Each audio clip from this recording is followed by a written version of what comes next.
একদিন এক ছোট্ট বিড়াল সাইকেলে করে রাস্তা দিয়ে যাচ্ছিল। হঠাৎ সে সাইকেল নিয়ে পড়ে যায়। এই সময় একটি হরিণ বিড়ালটিকে দেখতে পেয়ে তার কাছে আসে। বিড়ালটির এতটাই আঘাত লেগেছিল যে তার ওঠার ক্ষমতাও ছিল না। বিড়ালটিকে ওই অবস্থাতে দেখে হরিণটির অনেক দুঃখ হয়।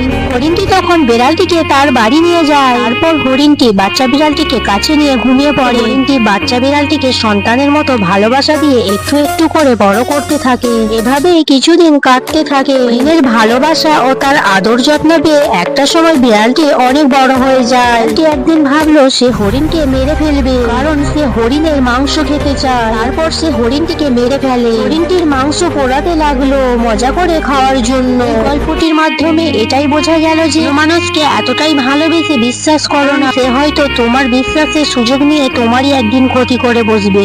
গল্পটি ভালো লেগে থাকলে একটি লাইক করে দিও। আর যদি এরকম ভিডিও পেতে চাও তাহলে চ্যানেলটি সাবস্ক্রাইব করে দিও।